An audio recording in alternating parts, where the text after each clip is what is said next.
Amongst the most famous images in the creepypasta canon is that of two hospital employees struggling to restrain what appears to be a woman displaying no emotion but clearly putting up a fight. That image is, of course, the Expressionless.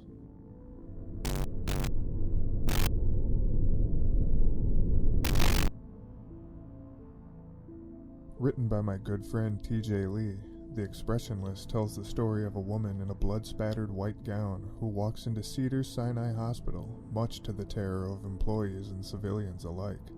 The woman is something that resembles a human, but not quite. She moves like any other person would, but her face is smooth like plastic, like a mannequin, missing eyebrows and smeared with makeup, like something doing its best impression of a put-together woman.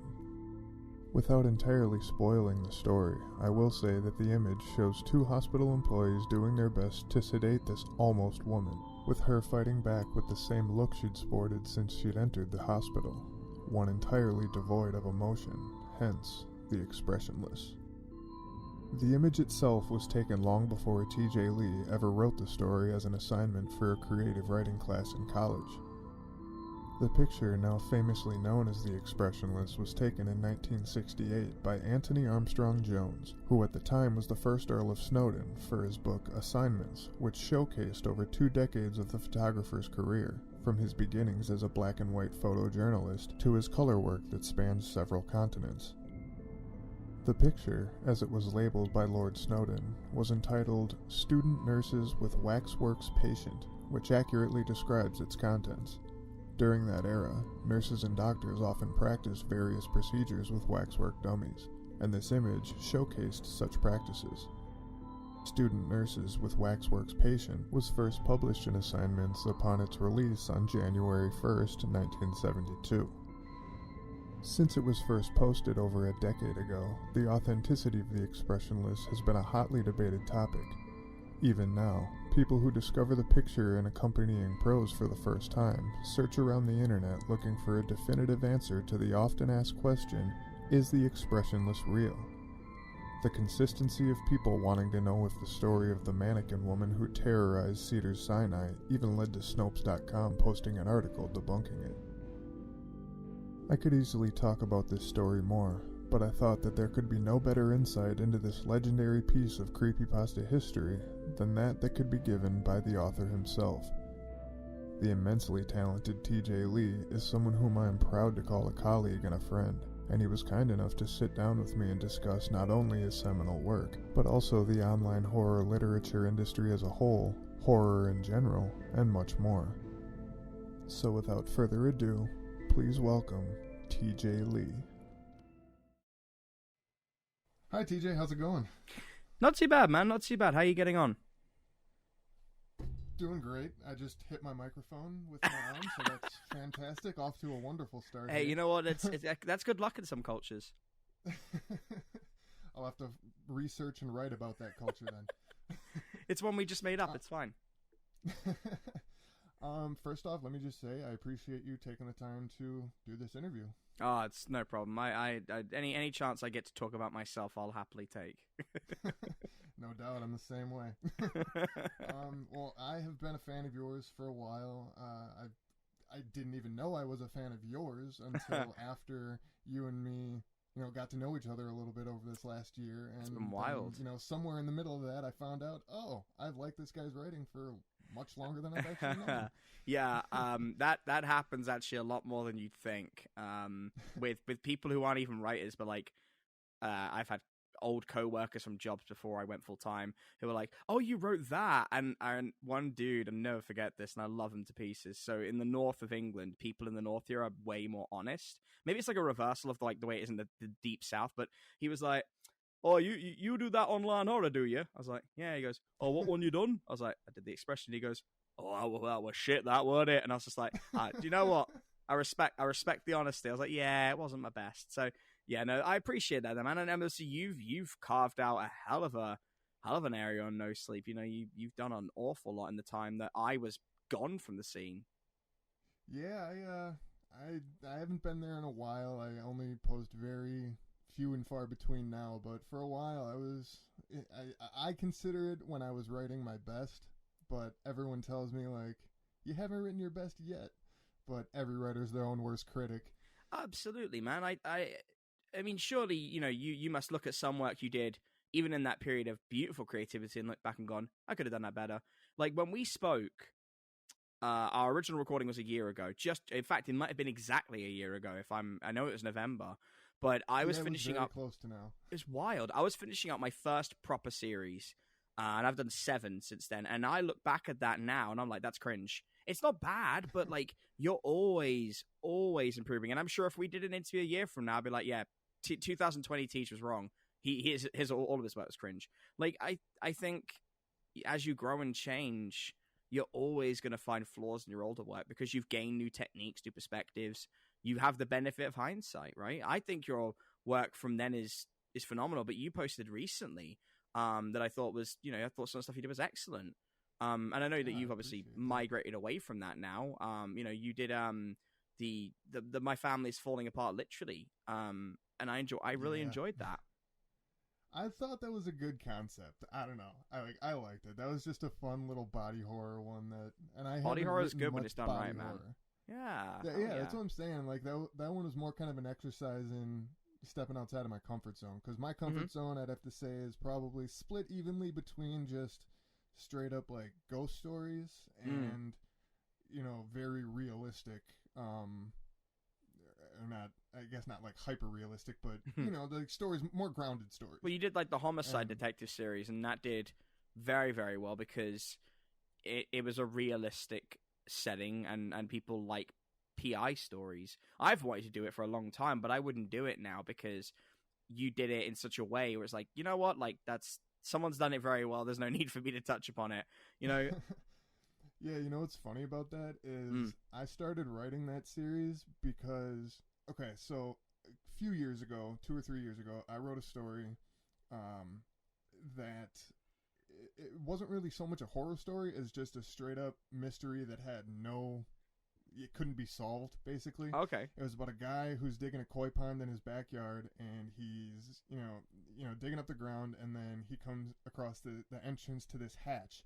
And he goes down into the hatch. It's like this World War I bunker type thing. And in there, he finds, like, basically, like, time anachronisms. Like, there's evidence, I don't remember the details of it exactly, but there's evidence that this hatch hasn't been opened since the 50s or the 40s or whenever it was. But then inside, there's, like, a Motorola Razr from 2007. And there's... Yeah, just like, but then there's a body in there, and he's dressed in World War I regalia, and like just weird things like that. And I liked, that's one of my favorite stories I've ever written, and I wanted to write something similar to that, more so, like because I enjoyed that story so much, more so because it's so easy. You don't need to plot anything out. You literally just stream of consciousness it and just write as the ideas come to you, because there doesn't need to be a resolution to it at all. Like, and that's how the Grandpa's Cases stories were. And you know what? It works. Like that's why it works so well. I hope so. So obviously the point of 100% True is horror, internet horror, creepypasta, and can't talk. Creepypasta and internet horror. There we go. I've said it 1,000 times. You'd think I'd have it down by now. So because internet horror is all predated by the horror genre itself, what was your kind of introduction to the horror genre as a whole? Have you always been a fan? Was there something, Oh man. So there's 2 ways of answering that. I guess the literal answer, like the very first exposure, was Stephen King's It, the TV series from the 90s. It was released before I was born, and it was on, I want to say, Sky TV or something like that. My dad had it on when I was about 4 years old. He didn't know, in fairness. My dad did not know how bad it was going to be. And it was the scene where Pennywise comes up out of the drain. And I was fucking terrified. And then he took me to a circus because he has a sick sense of humor, I guess. Well, about 3 weeks later, and I peed on a clown. So I have been utterly petrified. Like, my fight or flight kicks in around them now. Like, I could see them on TV, can play them in games, but if I see one in person, even an innocuous clown, I'll either want to run or beat the shit out of it. I'm terrified. And I'm not terrified of many things. I'm scared of, like, a few things, but furries in full fursuits, animatronics, like mascots as well, and clowns. Because it's uncanny valley for me. It just warning signals. You know what I mean? The people inside fursuits, the people who wear clown stuff, sure, they're lovely people, but yeah. So that's like my earliest exposure, I guess, with a show. Courage the Cowardly Dog was another one. Oh, classic! What a show! That the I had nightmares about King Ramses for a long time, but it was the first time I kept on going back to watch something because I enjoyed being scared of it, which was a really sick feeling, I guess. Goosebumps, obviously. Are You Afraid of the Dark? All parts of my childhood. Reading wise, though, it was Lovecraft. And I'm not going to sit here and pretend that I understood a lot of it, but there was something about the aliens and outer gods when I was about, I would say 10 or 11, that really kind of encapsulated me. And then I went onto the internet and I started browsing X when I was probably about 12, 13 years old. And I was there. Soul. I was young. Yeah, I was very young. But I was very safe on the internet, thankfully. Like, but I guess, like, you know, you and I are similar in age, and stranger danger stuff really wasn't a thing then. It should have been, but you know, I grew up in an age without social media. I didn't get Facebook till I was 17, 18 years old. I mean, we had MySpace, but it wasn't like the same thing. Didn't have a cell phone until I was 13.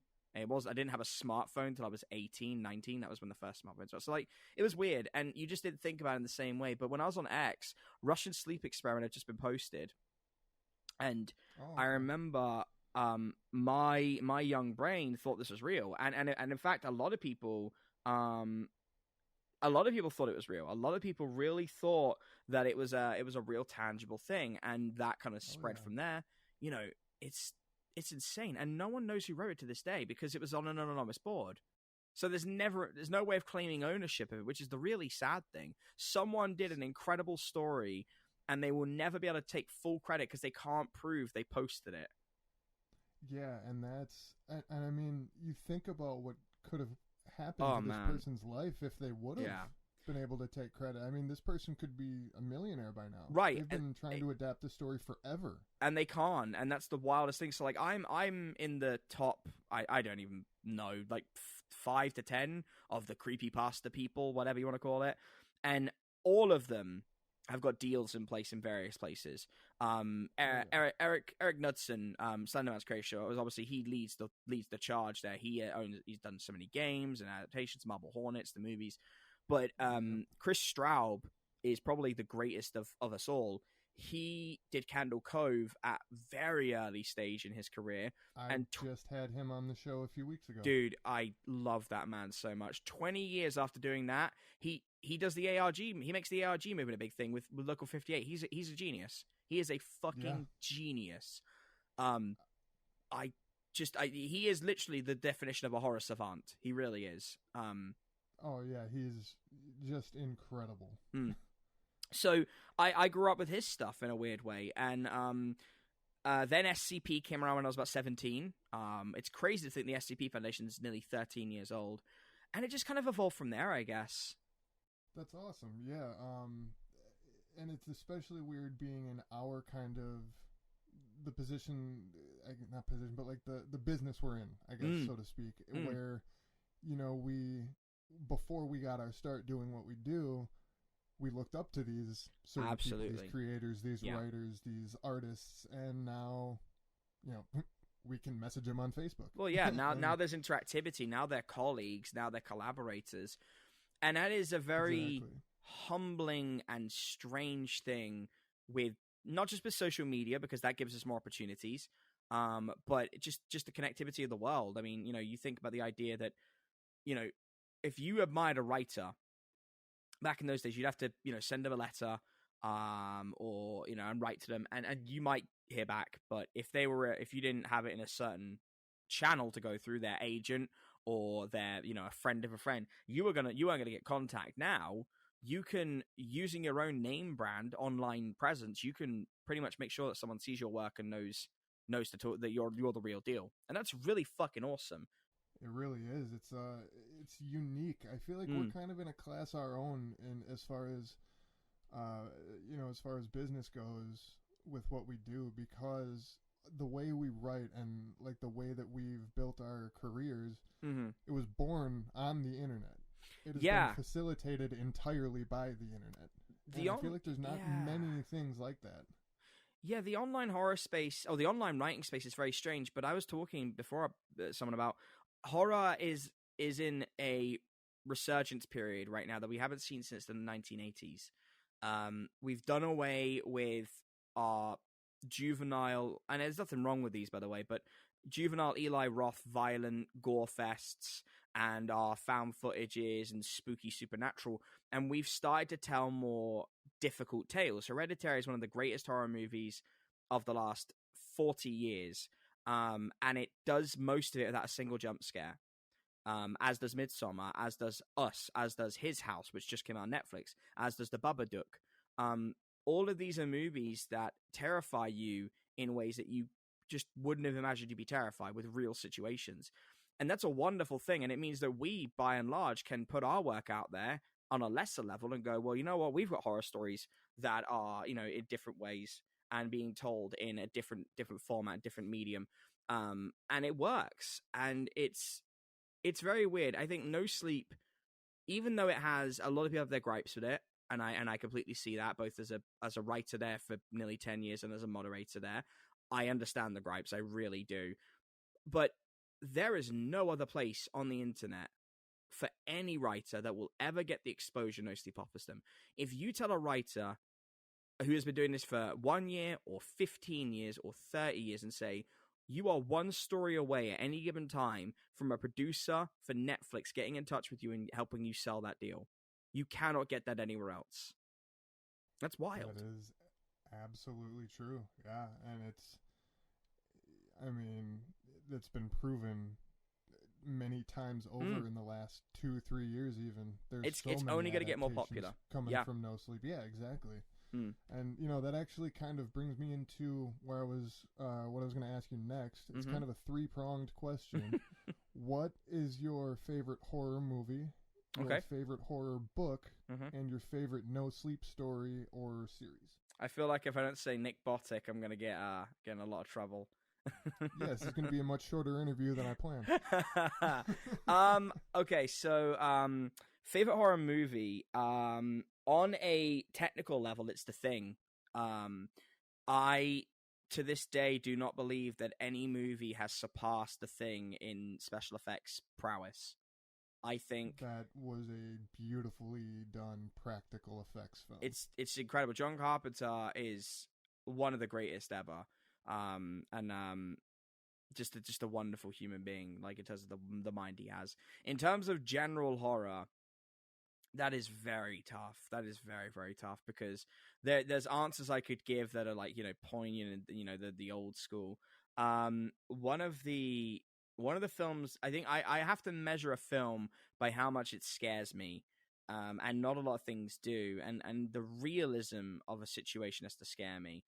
And that brings 2 particular movies to mind. Jacob's Ladder, the original one, which is just this horrifying look into what not only psychedelics can do to mind, what mental health issues can do to the mind. And the other one would be The Strangers, which is just a simple, it's a really simple jump scare fest, but it deals with a very, much like a Stranger Calls, it deals with this very real idea of anyone could break into your home anytime, and there's not much you could do to stop it. Especially if you're not a gun owner, especially if you're not in America, you're fucked. And because there's 3 of them, 2 of you, and they're willing to do what you're not. And that's like a very uncomfortable thing. One of the movies that really scared me until I found out the marketing behind it, I will just give a shout out to, is The Fourth Kind. Which, oh my god, yes. What a genius fucking marketing decision. You could say what you want about that movie. It did everything right in the lead up to it. I thought it was so goddamn clever. And alien abductions scare me more than most things, because while I don't think that a lot of the cases are real, I don't think you can dispute how many people have like claimed it, because not everyone's a crackpot, you know. And I think it's just there is something very scary about the idea of being taken by people or anything. It's like very uncomfortable about the idea of being forcibly taken from your home by something that you can't physically comprehend. I think, and I just thought that movie was just fucking genius. Book, my favorite horror book. I'm gonna cheat because it's an anthology, but it's Lovecraft's Necronomicon.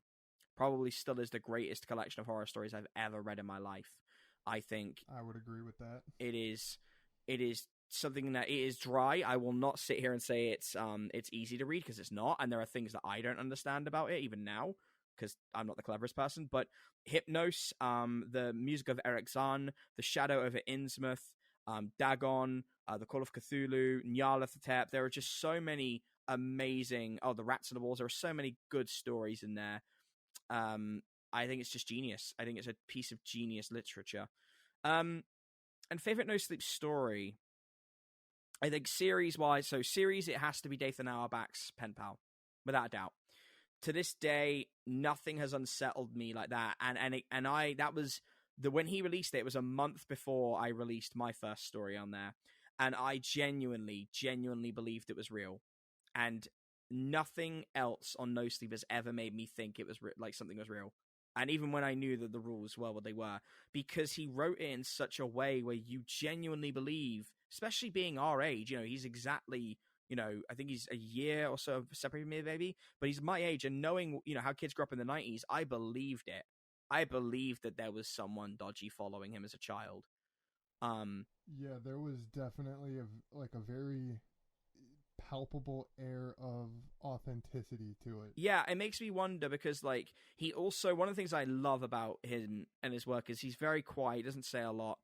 And he did, in the book, he has a picture which is a really heavily. The very last page. Yeah, the really heavily picture. It's a stalking incident. So it makes me wonder how much of that is real, because the second book he ever did, Bad Man, which is incredible, is about a kid who is abducted. So I do think that there might have been something in his past, but you know, who am I? And he must be a really good writer.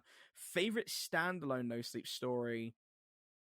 Oh man, the Soul Game is really good, really good, even though it plays on kind of like chainmail tropes. A Shattered Life is just phenomenal, although I can't really call it horror. That's fair. Yeah, it deserves to be on the sub, and I applaud that story. M59 Garen is incredible. He's a really gifted writer. Same as She Sold Happiness in Glass Jars. I'm not going to count them because they don't scare me. Anything, and you know, if I'm being asked what scares me, honestly, I would say it's either the Correspondence series, because it was so disturbing. There's actually, do you know what? No, I actually know what it is. And I don't remember the name of it, because this poster, whether they're an alt account or whatever, they posted 2 of this story and never posted again. And they posted real audio archived recordings. And this is before the trends. This was 2012. So they gained nothing from this. It never went viral. It never did big numbers. It never shocked the foundation, but they said that they were a worker at a police institute or a prison institute, and they had recordings of people's executions, which I didn't know in American states is quite common. They have someone who listens in to like electrical chair proceedings, stuff like that, and they talked about how there were unfamiliar voices that didn't sound like they belonged to anyone else on the recording, and they put these audio recordings up, and lo and behold, these are archived, not edited. There is a voice in the middle of someone's ear going, "Are you ready to die now?" Really subtly, and none of the guards, the warden, no one pays attention to it. It is legitimately uncomfortable. And if it's a hoax, it was one of the best put together hoaxes I've ever seen. Oh, for sure. Those are classic stories, absolutely. Mm-hmm. And you mentioned ones that came out before you started writing on No Sleep yourself. What prompted you to start writing for No Sleep? Was it those stories that made you want to do it? No, not really. I was still at university. I was in my second year. I had So I would have just posted the Expressionless a couple of months prior. I was still dealing with the explosion of it, and I didn't really know what to do. Like 21-year-old me was really busy with university and being a typical dude at uni and stupid stuff that guys get up to. Unfortunately, I don't really regret any of it, but I looking back on it and knowing what I know now, I would have probably capitalized on my career a bit more. So I was like, oh, you know what, I'll do a bit of writing here and there. It's fine. And so someone pointed me towards No Sleep, and I read some stuff, and I was like, oh my god, this is incredible, and I should do more. And I'd always liked horror, but I'd up until that point I'd been writing fantasy and sci-fi, and I never really got it. I wasn't really good at it. So I decided to just, because I thought No Sleep was a place for real stories. So the very first series I ever wrote was about 90% real with 10% of embellishment. I wrote about a stalker I'd had pretty much all my life, and I added in spooky, otherworldly elements of like demons, the three beasts that followed me.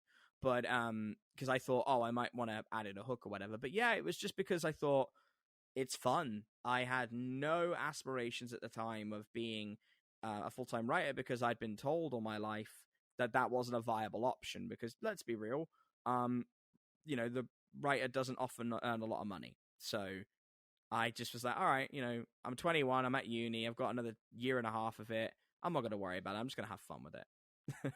That's awesome. I mean, and look what it became. Well, eventually. For sure, yeah. It didn't happen overnight. It took a lot of time, and even then, like, I only did it for that series, and then I get distracted by uni, and then I pop back here and there every now and then, but I really wasn't consistent. I wasn't consistent until last September, where it became a full-time role. And then, from there, I was able to kind of really push it. But up to that point, I just kind of dicked around, really, if I'm honest. I just kind of did it when I wanted to. Because I think we've all been, 21 before, and you don't really, unless you're really disciplined, and I've met some very disciplined writers through No Sleep. It's a different world now. But I just wasn't. I was just like, if I find an idea, I'll do it. If I don't. I was doing narrations on YouTube that were doing way better than No Sleep writing was as well, which probably didn't help. I was like doing these like narrations of creepypastas. I always get permission from him and stuff like that. But yeah, it was just one of those things. Ended up becoming a fun little hobby on the side, and I eventually decided, you know what, the right person came knocking on my door in 2018. I was like, okay, now I can do it. I can do more with it.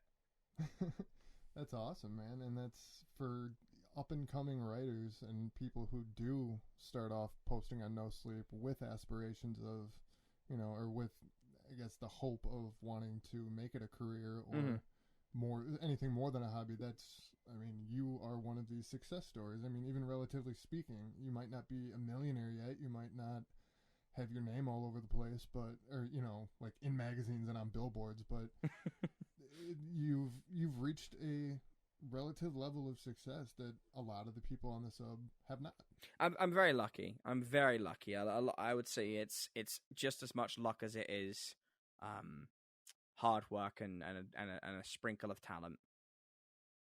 So you mentioned the Expressionless, and you wrote that before you started writing on No Sleep. Yep. How did that story come about? You said you weren't really writing horror yet. You were doing fantasy and sci-fi, but I would call the Expressionless a horror story. Oh yeah. Like yeah, it was intentionally horror. I always liked writing horror, but I didn't think I was any good at it. And I was in my my creative writing class, and it was only a small group of people, about 12 of us, I think, and it was very, very cliquey. And I had I'll never forget this, and she won't hear this, so it's fine. I had a huge crush on one of my classmates, Ashley, and I really wanted to impress her, which I thought apparently was by writing spooky stories. I don't really know my logic, but my professor had said at the time, all right, find something that gives you an strong evocation, like give us a strong feeling, emotional connection, and write about it. And you've got 30 minutes. So immediately went on my laptop, and I found I went through the Nightmare Fuel gallery because I wanted something that spooked me, and I came across the Expressionless, and it was just randomly there, and it didn't have a name. It was just there, and it had been uploaded years prior, and no one paid attention to it. And I was just like, this picture is fucking horrible. It's perfect. And I chose it because I couldn't even look at it for very long. I felt very uncomfortable looking at it. And then the story came to me purely because I was like, all right, what is a spooky event that I've witnessed that I could add as realism? Oh, yeah, there was a woman who was crazy at A&E about 6 months prior to this, who ended up threatening a nurse with a like a knife. She was very, very out of her mind. She had blood over her, wasn't very well, bless her. And that was very uncomfortable because obviously I was there sick and I just was like felt vulnerable. And then I thought, oh, I'll just build an urban legend about it. Did see the Sinai because I couldn't think of another hospital. I was like, oh, that's well known. People will know that. And then the Expressionist because she looked Expressionist. And then the whole there was never a sighting of her again was me trying to do fucking chainmail bullshit. Put it online. I finished it and my buddy was like, oh, you should put that online. I was just like, it's not that good. And he goes, no, just put it on the Creepypasta wiki. It's fine. Don't worry about it. Put it online, and within 24 hours, it had gone viral. And I didn't know what to do, and I couldn't turn my phone on for about 2 weeks without getting a notification from somewhere. It was ridiculous. Wow. So that was actually going to be my next question. The spread of it, yeah, of the story, and so it really did just blow up like instantly overnight. Yeah, I couldn't tell you to this day who started it. Normally, it's like it gets picked up by an influential like a social media influencer, but they didn't really exist in 2012. I mean, there was some, but wasn't like it is now. I think, and this is showing how old the fucking story is. E-Bombs World, one of the first people to share it. And that got 60 million hits in the first year through them. Yeah, I have a rough idea of the number now, which terrifies me, but yeah, that was about 60 million in the first year. And then I think it was just the urban legend of the year. That's all it was. It came at a time when creepypasta was really considered the golden age. Juducible was still doing Ben Drowned then, which is just insane to think about. The Godzilla Nez creepypasta came around at that time. Slenderman's lore was still being built, and it had been around for 5-6 years by that point. Jeff the Killer was still being shared as a Scream image. Smile Dog was still pretty like popular. So it just came in at a right time where it was in the summer, and for some reason, horror does very well in the summer. You'd think Halloween, it's for some reason people love A Summer Night's Tale. I couldn't fucking tell you why. And that was it. That was the end of it.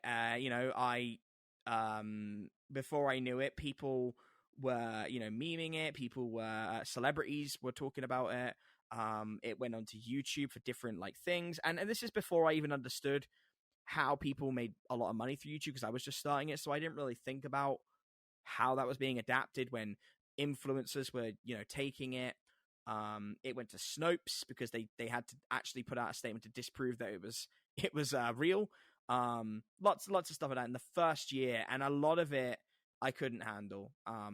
It was a lot for me to deal with. I had to that point, the only thing I had ever done that had been of repute is I was on YouTube's front page in the year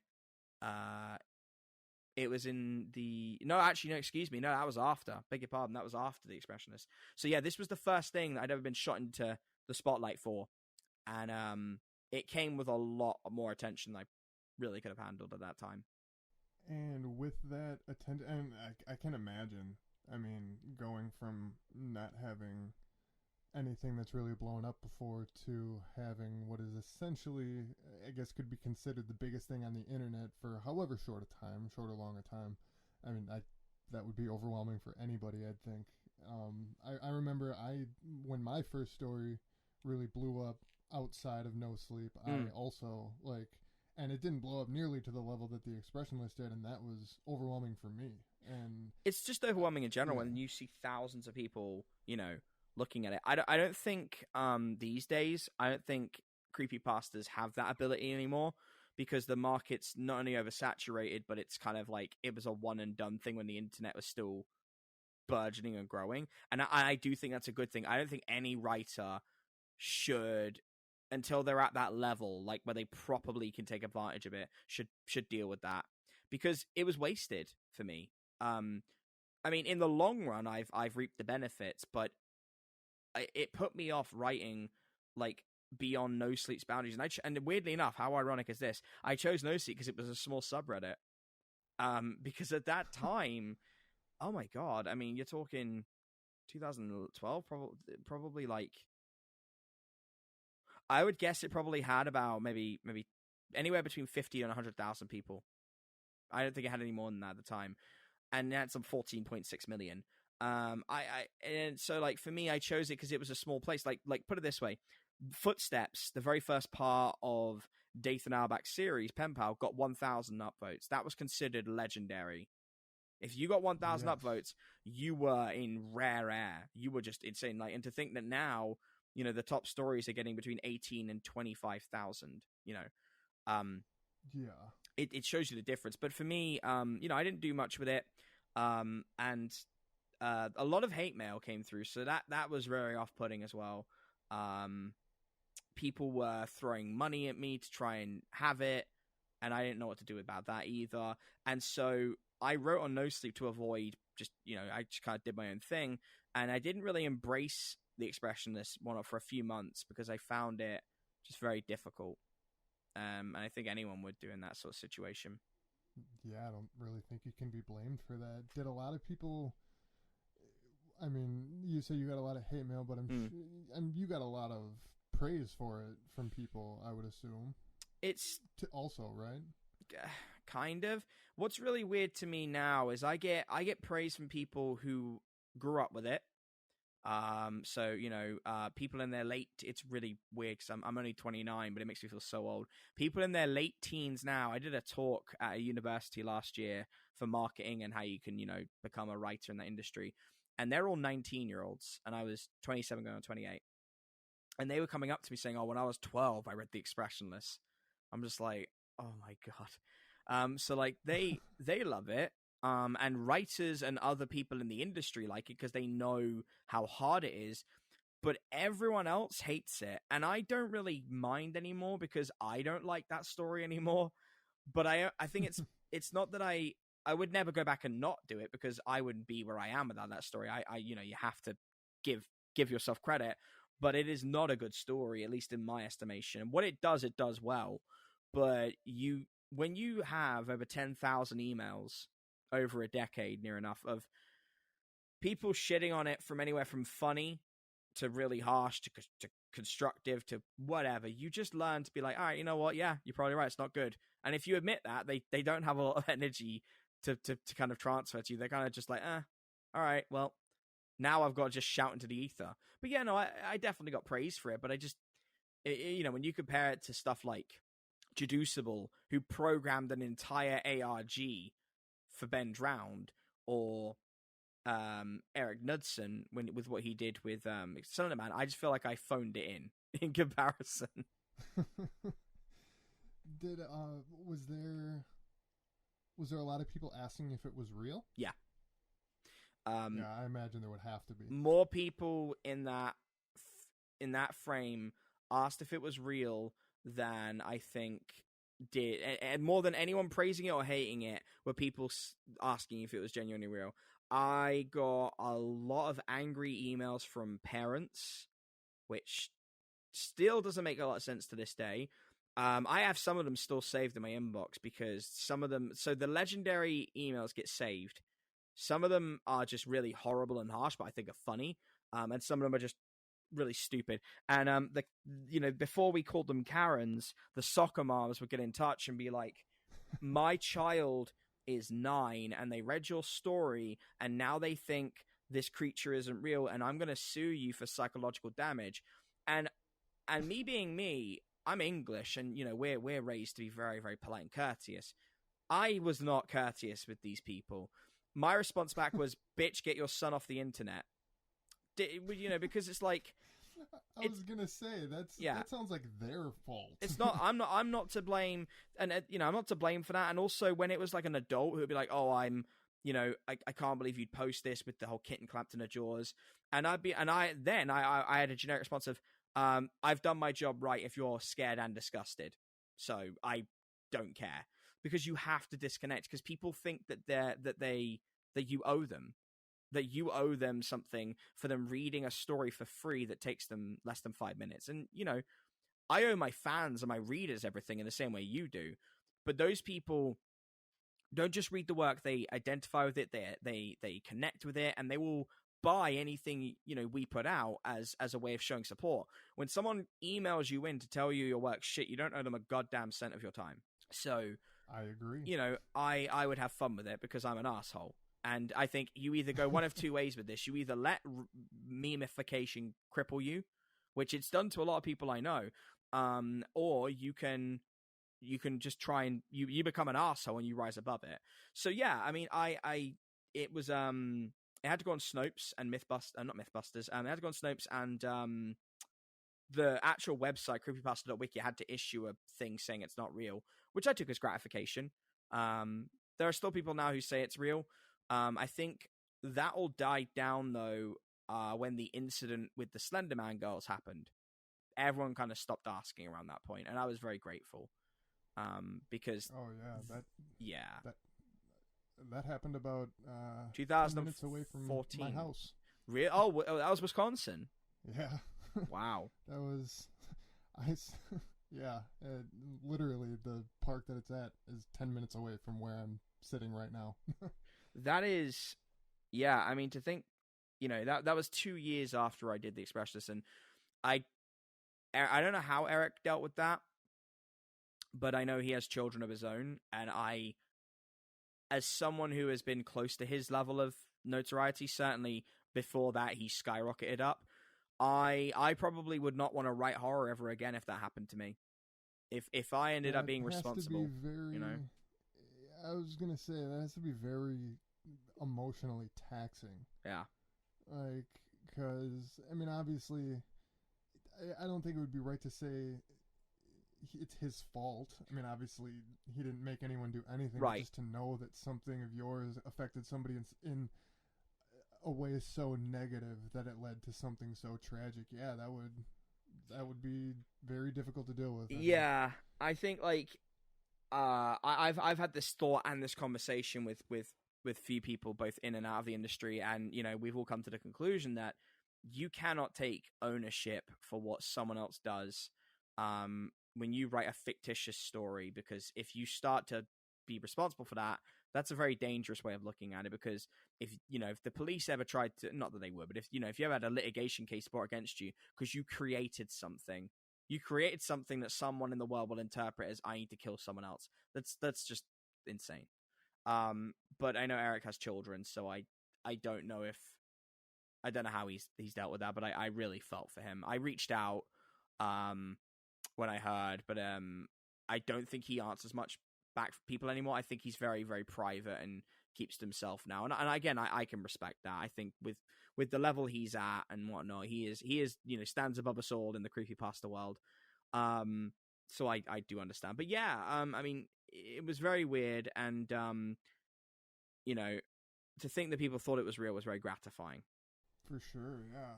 And we're kind of living in a time now where internet horror is markedly different. Yes. In that when it started, every story that was posted was people genuinely wondering, is this real? Mm-hmm. And genuinely messaging the writer or whoever that they wanted to know if it was real or not, because they sincerely wanted to know. And now there's a common understanding that everything is true, quote unquote, even if it's not.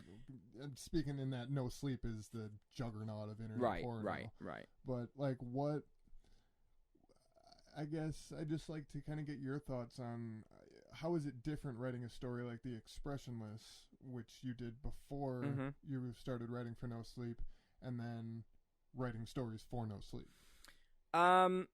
I've been very fortunate to be there since the beginning. I mean, I've been doing this now. It'll be my 10th year next year, which is just really insane to me to think that I've given 10 years of my life to this. And that's awesome. It's awesome, but you see so much change. So I've had to write I've had to adapt, and I think that's one of the reasons again I respect Chris Traub so much, because that man will always be ahead of the curve, and I could never hope to be as creative or as inventive as him. But horror is always changing, and when I wrote the Expressionless, there wasn't an intent of anything. It was just I knew what creepypastas were, I knew how they worked, and I wanted to do my own, and that was it. When I did my first round of No Sleep Stories, it was all personal experiences that were then transformed into something with a supernatural element. When I came back, so I did a few tune-up stories in summer of 2019 because I really needed to practice, and all of them were, very basically received because I didn't understand how the sub had changed. So, optimal posting times, avoiding other top stories, good titling. I still had the mindset of an old No Sleeper where the title was just a really simple, catchy thing, and then, clickbait came in. And I personally don't really care. I think clickbait's fine. I think if you don't adapt with the times, then it's more your own fault if it doesn't do well. If you don't use the tools in front of you to market yourself, you can't blame anyone but yourself for that. So, when I see writers who hate the clickbait, I think that's perfectly valid. But if I see them hate it, and I also see that their story didn't do well as a result, and that's why they hate it, I'm just thinking, well, this isn't the sub for you anymore. Because that is what sells, and it's an industry. We live in an industry where it is constantly changing. So when absolutely, you know what I mean? You have to learn to adapt. You do, and you can be bitter or you can be better. It's just the truth of it. I just don't. Good way of putting it. I don't believe in tearing anyone down because their stories with the weird titles are doing better than your story with a traditional title. I think it's just that's a very sad way of looking at it, and I don't subscribe to that belief because it also makes me wonder if people like that are secretly very angry when their friends get deals they don't. And it's like, again, we succeed together. I could never get a deal again for the rest of my life and watch every friend of mine, including yourself, get deals, and I'd just be happy that people are getting opportunities. I want to see horror grow. So when I started writing series again, and I employed the clickbait title, and then I, when we spoke this time last year, I finished the Bar series, I knew I was going to be doing a very long universe. I didn't know how long at the time. There was a real enjoyable sense of building that world. And when I did one-shot stories, the parameters have changed. Still first person, but now it's like you can't just do a creature with 1,000 eyes. You can't just do humans are the real monsters. You have to put the time in and really work at it. You have to learn what's going to work. You have to think, all right, what is popular right now? Do I want to imitate that trend? If I don't, then what could I do that I know will scare people? And too often people don't think about it like that, and then they wonder why the story languishes.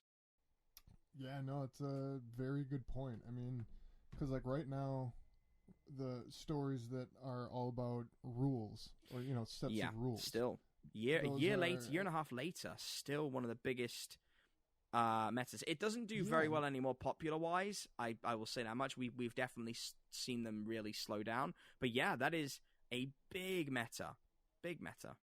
Yeah, and like that one is kind of unique in itself because of just how kind of insanely long it endured. But you mentioned that when you started writing and then going into No Sleep last year when you started again, that it changed, and it goes through, like, in the research I've done and just my own knowledge of having been a regular there for the last 5 years, there have always been trends that come and go, and one leads into the next, whether it's a direct continuation of and kind of evolution of one, or just this type of story is not popular anymore and this one is now.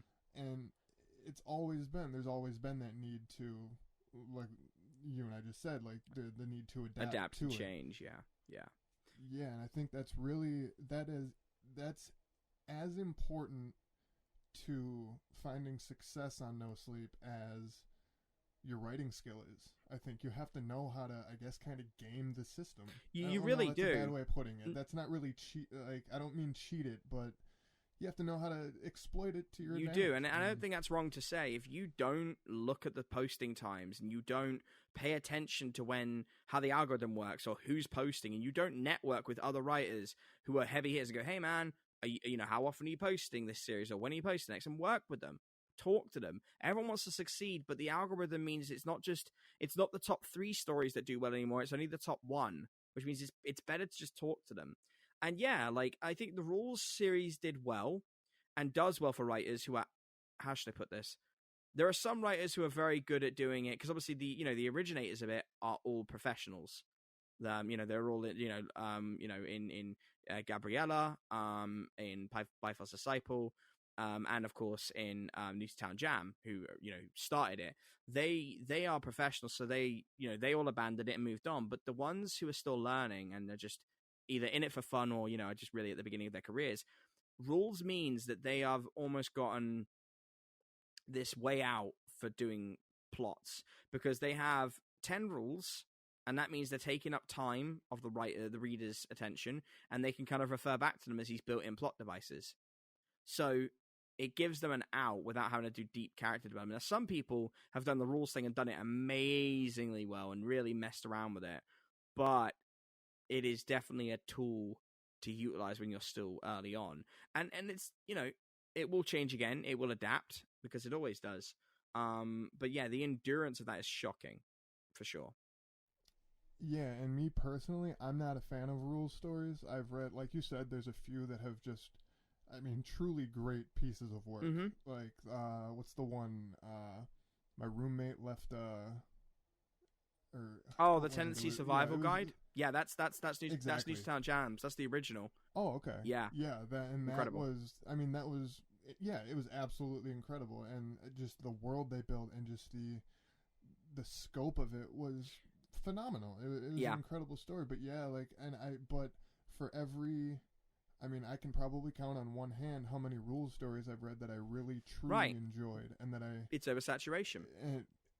Exactly, but for every one of those, there's literally 100 ones that are just kind of trite, and I don't mean to disparage any authors who write those kind of stories. If you're posting no sleep, you deserve applause. Yeah, putting yourself out there is good, but I think diversification is good.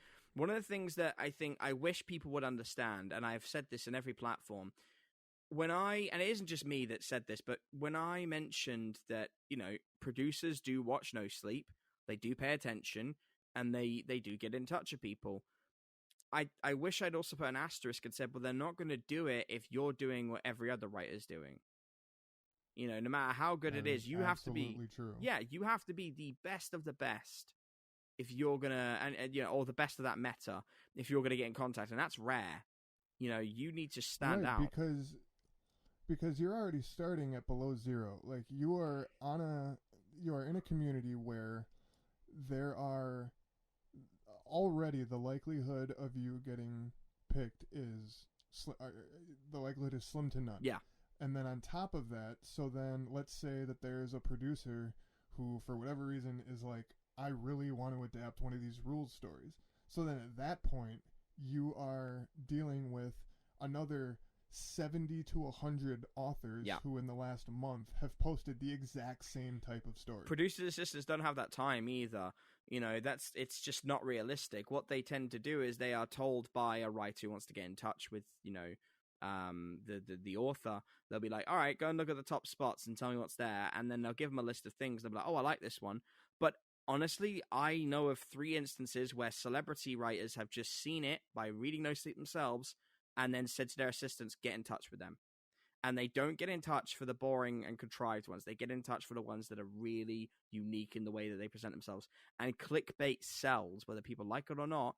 If you've got a good title that shows the job and what they do and why it's interesting, someone will get in touch with you.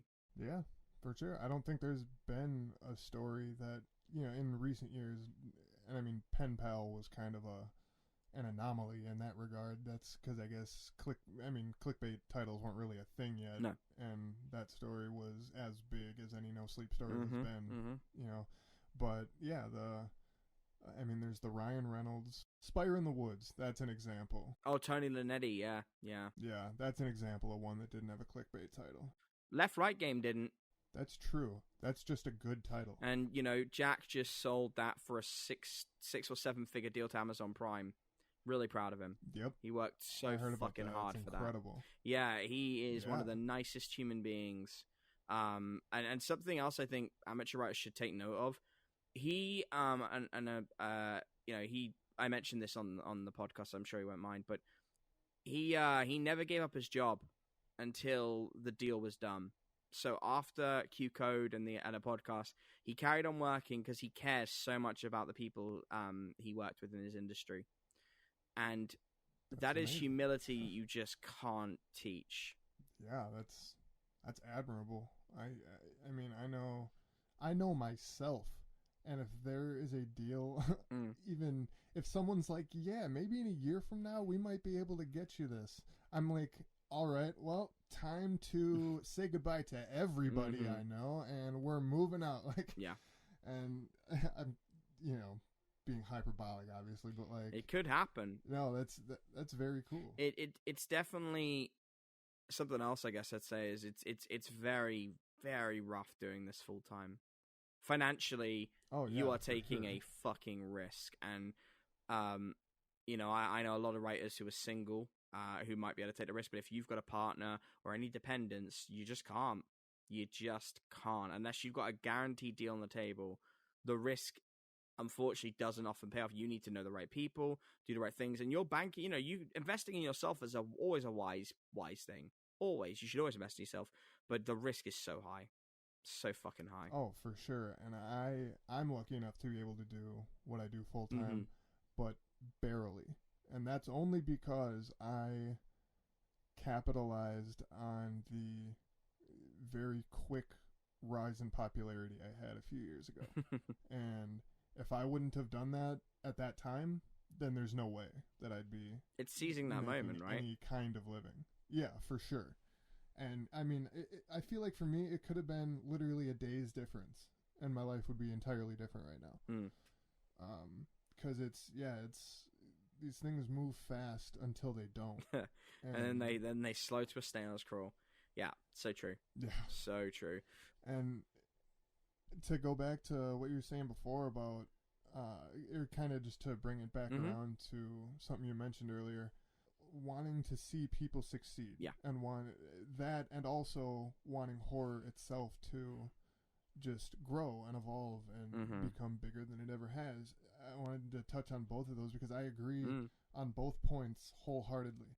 I feel like especially with us, and by us I mean no sleep writers or online horror authors, when one person succeeds, all that does is help us, and our chances for it. That's why I really hate when I think I couldn't give you, physical hard copy proof that it happens, but I think it's commonly accepted that it does, is when somebody posts a story to No Sleep. It's happened to me. I'll post a story to No Sleep, and it'll be a fairly long story, and I'll refresh the page about, less than a minute later. Yeah. And my upvote to downvote ratio will be at, I'll be at 50%. Yep. And that means that there's people sitting there downvoting every new story that comes in.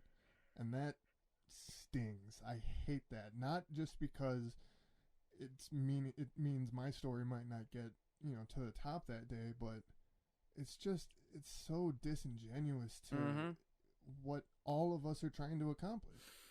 And I think it's a really dirty tactic.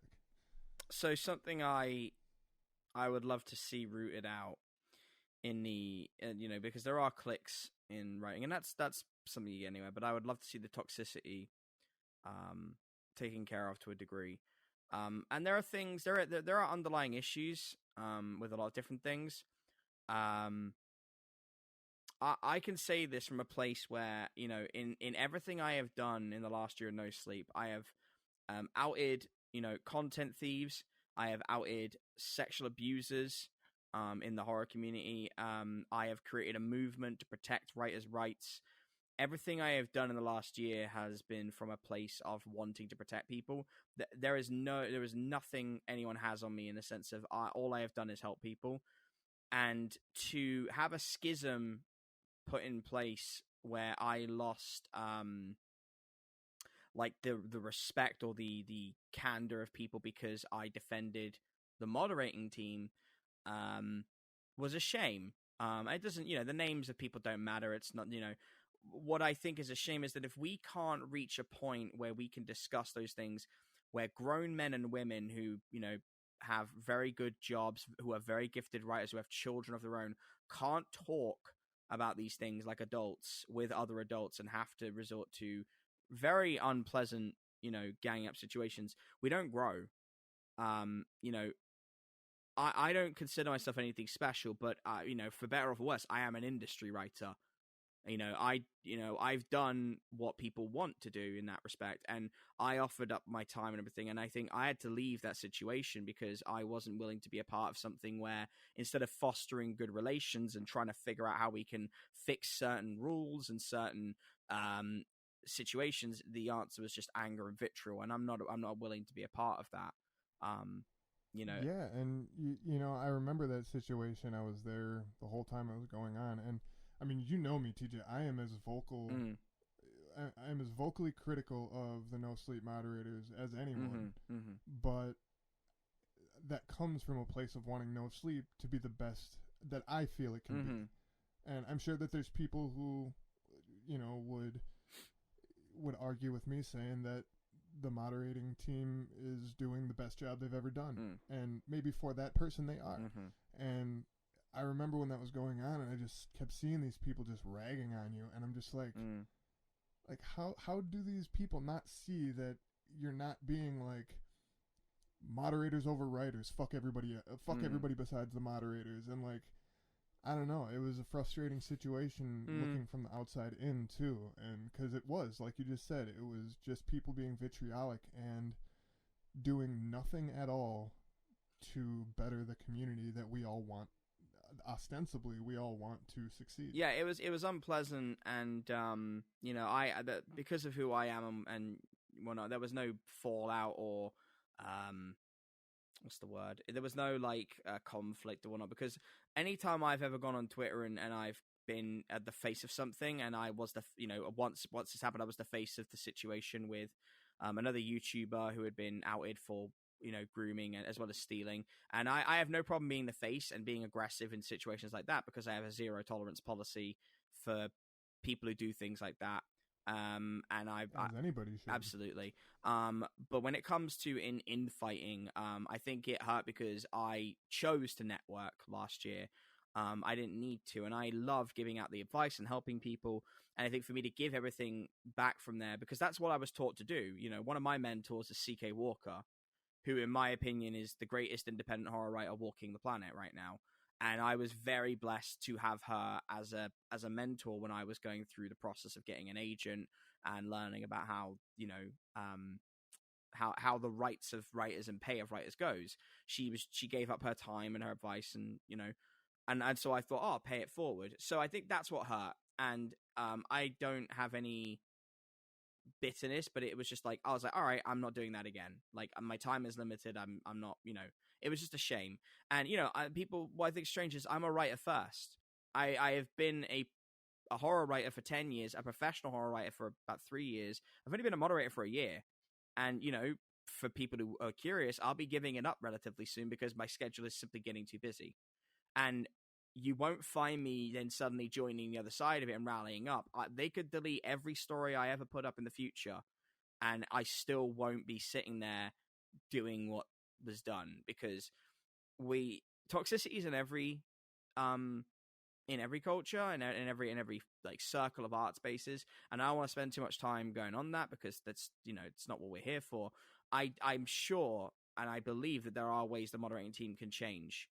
I do believe that, but it won't come through me, because that's not my role. My place is not to govern that. I just want to scare people and do it well. And the way I write now, sort of to bring that question back round, I am interested more in developing characters and making people feel something, as well as being scared.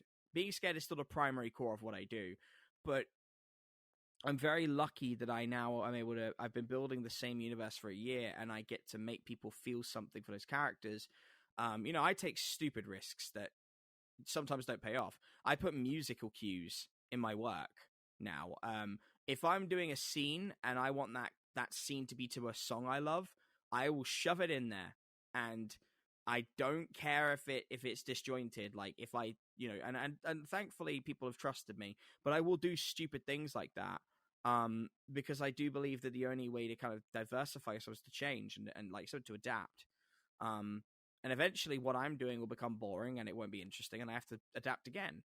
And for however long left I've got on no sleep, I want to just enjoy the process and have fun with it.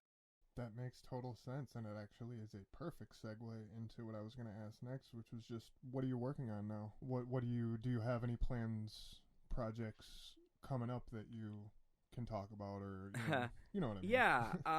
Well, obviously I have my two shows, the Table Read, which you'll be featured on, and the Writer's Mythos, which is a bi-weekly deep dive into horror writers from history. At the time of recording, we've just released Junji Ito, which was our 5th episode. We've got Mary Shelley after that, and we got a fair few for next year as well. There's some stuff that I am working on that I sadly cannot say. I'll tell you off air, which will be really cool when they're announced. I have some stories coming up for the No Sleep podcast, which are going to be really fun. In terms of like what I'm doing on No Sleep, though, I just ended year 1 of this universe, and I'm just about to start year 2. I was gonna already have done it, but I got to move very quickly, unfortunately. But that's gonna be fun, and for me, I've learned to love the process, and I much like every writer, I used to get very disheartened when the numbers didn't do well, or if I do one great story and part 2 dropped 90% of its shares. You know what I mean? Like you do like a story, it gets 3,500 upvotes.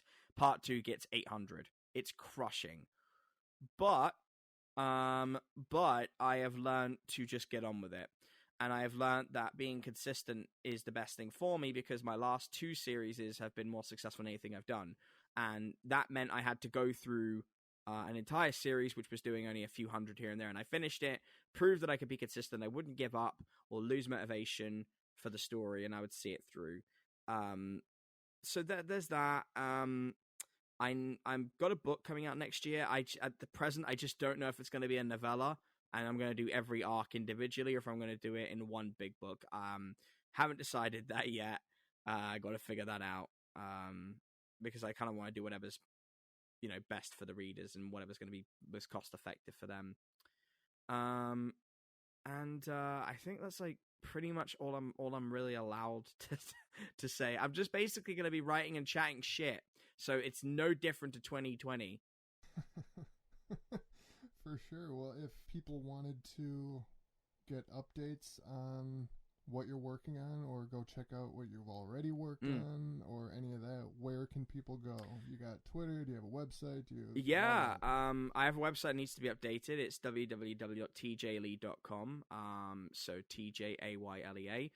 My subreddit is the same, r/TJ Lea, and my Twitter is the same, at TJ Lea. It's pretty much all universal. My subreddit I'm pretty active on. There's a whole brand recognition. Yeah, there's a whole, which is funny because obviously when I sign my name, or when this interview goes out, it's t.j.lea, so it's just fucking weird how I do it. But yeah, my whole story compendium is up on my subreddit. It's very active. On Twitter, I just kind of either do funny weird memes or mentions and stuff like that of like shows, and then obviously for me it's the Writer's Mythos and Table Read I'd love people to check out. And hey, you know what, Nick Boddick's going to be on there in a couple of weeks, so another reason to go and check it out. We're gonna flip the script and I'm gonna interview him for 2 hours. That's pretty amazing that you've gotten such an incredible talent to go on your show. I know, man. I mean, it's costing me an arm and a leg, but he said he'd do more of the grandfather series if I did it, so Well, I appreciate it, man. I'm looking forward to that very much, and I really appreciate you taking the time to talk with me tonight. Oh, no problem, man. I'm happy, and I'm looking forward to working with you in the future. And you're a solid guy. I'm sure anyone out there who's listening knows Nick is one of the most giving people in the business. Very, very talented, and just the best thing you can do in this business when you're networking is find people you legitimately get on with. You don't have to work with anyone at any level if you don't want to. And I certainly don't, spend my time with people I don't gel with. But I gel with Nick. And I will just say, I genuinely think your journey to being the man you are is a phenomenal one, and something incredibly inspiring. As someone who's straight edge myself, I take moments to think about, like, everyone's journey to where they are, but like you are an incredible human being for what you've done, and I think and I hope people will go and check out that journey if they don't know about you already. Oh, it's really kind of you to say, man. I appreciate that. It's no problem. Well, this has been TJ Lea. TJ, thank you so much, and we will talk to you again soon, all right? Pleasure, man. Always. Take care. You also.